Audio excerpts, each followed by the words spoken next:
श्रीराम जय जय राम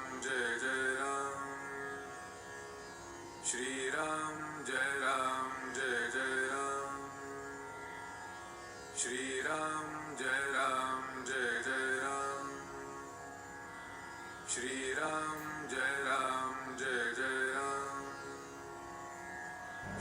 नमस्कार. आज दिनांक 18 डिसेंबर. श्रीराम जय जय राम. काळजी करायचीच तर नामाची करा. श्रीराम जय राम श्रीराम जय जय राम. काळजी करायचीच तर नामाची करा.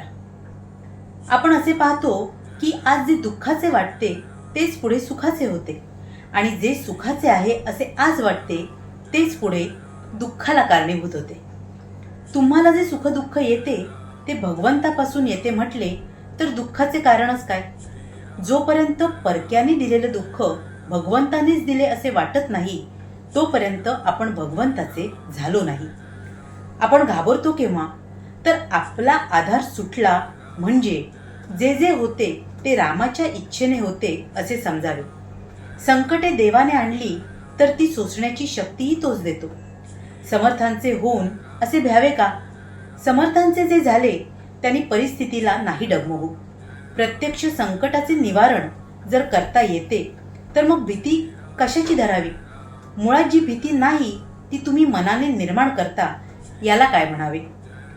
खेळातली सोंगटी मेली म्हणजे त्याचे सुख दुःख कोणी करतो का? तसेच व्यवहारात आपण वागावे.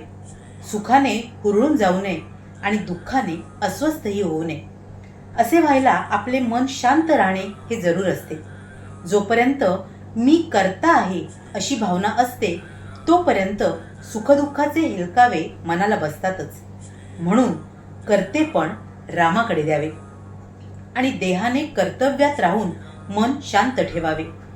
परिस्थितीचा परिणाम माझ्या मनावर घडू देऊ नको देवा हे असेच म्हणावे.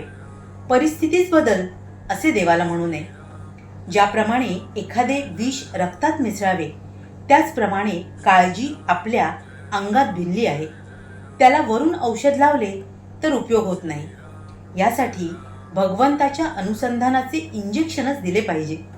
जे दुर्गुण भगवंताचा विसर पाडायला कारण होतात त्या सर्वांचा संग्रह म्हणजे काळजी होय. काळजी हा फार मोठा रोग आहे. पोटात रोग वाढला आणि त्यानेच पोट भरले की रोग्याला अन्न जात नाही. त्याचप्रमाणे ज्याला काळजी फार त्याच्या हृदयात आनंद जाऊ शकत नाही. या काळजीचे आईबाप तरी कोण? देहबुद्धीमुळे आपल्याला काळजी लागते. देहबुद्धी म्हणजे वासना. वासना आणि अहंकार हे काळजीचे आईबाप आहेत. अशा और स्वभावाचे आईबाप असल्यावर पोर हे असे विचित्र असायचेच. भगवंताचे स्मरण करीत गेल्याने आईचा आणि मुलीचा मृत्यू बरोबर घडून येतो. वासना आणि काळजी दोघी जणी एकदम मरतात. खरे म्हणजे एकच स्थिती कधी कायम राहत नाही, म्हणून आपल्याला भीती वाटते आणि तिच्यातून काळजी उत्पन्न होते. काळजी जितकी आपल्याला मारते तितकेच नाम आपल्याला तारते. तरी सुद्धा आपण काळजीलाच पकडून बसतो, याला काय म्हणावे? आपला जेवढा वेळ काळजीत गेला तेवढा वाया गेला असेच समजावे. काळजी करायचीच असेल तर अनुसंधान कसे टिकेल याची करा.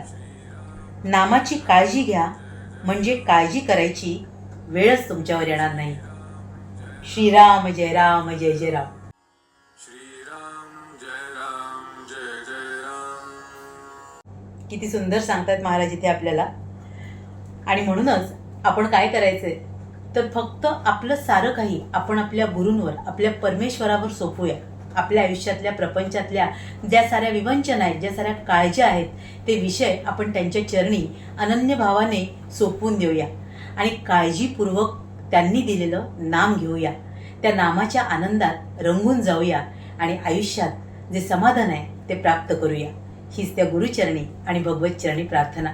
तुम्हा साऱ्यांसाठीच खूप सारी गुरु ब्लेसिंग्स. श्री स्वामी समर्थ. जय गुरुदेव.